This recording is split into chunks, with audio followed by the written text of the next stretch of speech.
Hello and welcome to Tank and AFV News. My name's Tom and today we are doing book reviews. This one is Bradley Fighting Vehicle, the U.S. Army's combat-proven fighting vehicle, 1981 to 2021 by David Grummitt. This is part of Pen and Sword's Landcraft series. This was provided to us by the fine folks over at Casemate Publishing. This is, of course, part of a series, the Landcraft series, or when they're doing tanks, it's called the Tankcraft series. And these all follow a format. So if you've seen the videos I've done on previous entries, this book very much follows in that same pattern. These are soft cover. It's about 64 pages, $24.95 in the United States, $16.99 in the United Kingdom. I'm sure you can find it for a little less than that with whatever your preferred online book vendor might happen to be. So what do you get here? Well, like most of the books in this series, it starts off with you got the index and sort of publication notes here on the inside of the front page, so no wasted space here, which is nice. And then it gets right into a little bit of background information. So development of infantry fighting vehicles. Obviously you can see from the picture they're going all the way back to World War II. And talking about how armored personnel vehicles changed and developed. Of course, obviously after the war you have the APC concept. And you can see over here we got the Soviet BMP, so they're starting to discuss the infantry fighting vehicle concept, which of course the Bradley, at least one variant of the Bradley is an infantry fighting vehicle, which was a change in doctrine for the U.S. Army, which previously had used the M113 APC, so Armored Personnel Carrier, which is really a battlefield taxi as opposed to an infantry fighting vehicle, which is a vehicle that not only provides transportation, but also a bit of armor protection and firepower as well.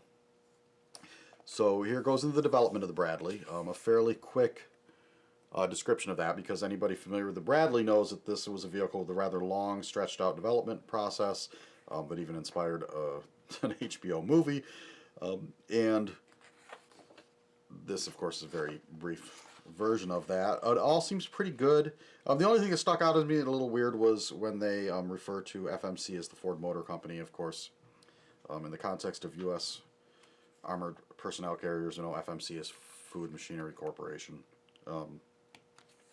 Other than that, nothing else jumped out at me as a little funny or not quite right. Now we're getting into the different variants, because of course for a vehicle that's been in service for 40 years, you'd expect there's been quite a few changes. So of course there is the basic M2 and M3, the M2 being the IFV and the M3 being the cavalry vehicle. And then this next page here talks about the difference, the A1 variant of both of those vehicles. And next page, A2 variants. And then, of course, the ODS and then the A3. So, like I said, for a vehicle that's been in service for 40 years, you're going to see quite a few differences, particularly in different theaters of operation, which means that for people wanting to build a model, they have a lot of options as far as technical details on the vehicle they want to represent, or different paint schemes, or insignia, and all that stuff. So here we have different color paintings, plates of different camouflage and markings. So that should be useful to any model maker that wants examples of that. And then it gets into the kits themselves. So these are kits put together by people who have much better model building skills than I do, that's for sure.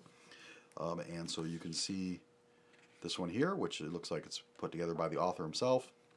It's a 172 scale trumpeter. And here we have some others in 135 scale, which of course is the most popular scale. You're going to be able to get a little better detail because the 135 is quite a bit larger than 172. I know, because having built 172 scale stuff myself, it's a pretty hard scale to work with in terms of how small it is, and frankly my eyes aren't quite good enough to deal with that anymore, so that's why I just buy pre-built stuff. As you can see, some really well done models here. Like you look at the detail and how well done the painting and coloring is on this one, which is representing a Iraq War vehicle, 135 scale. And then here we have reviews of the actual kits that are out there. And being such a popular and well-known vehicle, there's quite a few options. So of course you have the several different Tamiya ones listed there. You've got the Revell and others. Dragon. So all the brands you would expect. So this sort of gives you a rundown of what are the strengths and weaknesses of the different kits that are available out there, and then also as far as accessory kits. So if you have a kit that you want to make a little different, then sort of modify it yourself, you can get these accessory kits as well. Then at the end of the book here, there's a section here on other Bradley variants, because of course the hull of the Bradley is used for different purposes, including the MLRS, and then a little page on the future of the Bradley and some photo examples, and then here at the end just brief descriptions of the Bradley in service. So Cold War, and then of course Desert Storm, and then of course Bosnia and Kosovo, and the Iraq War, and the Bradley today. So where they're at and where they're going, because the Bradley is a vehicle that will be around in service for quite some time. Then of course further reading, so that's nice. It's got some for people that want to do further research on their own, where they can look for information.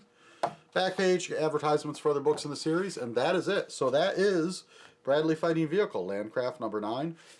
So, you know, if you're planning to build a kit of the Bradley, this is a really good place to start. If you don't really know what kit you want to buy, this will help you figure that out for yourself. It also, like I said, a fair amount of background information. I mean, it's not a huge, for a vehicle that's as famous as this one, you know, the several pages in there is not going to give you a super in-depth history, but certainly probably more than you're going to find in a lot of the online sources.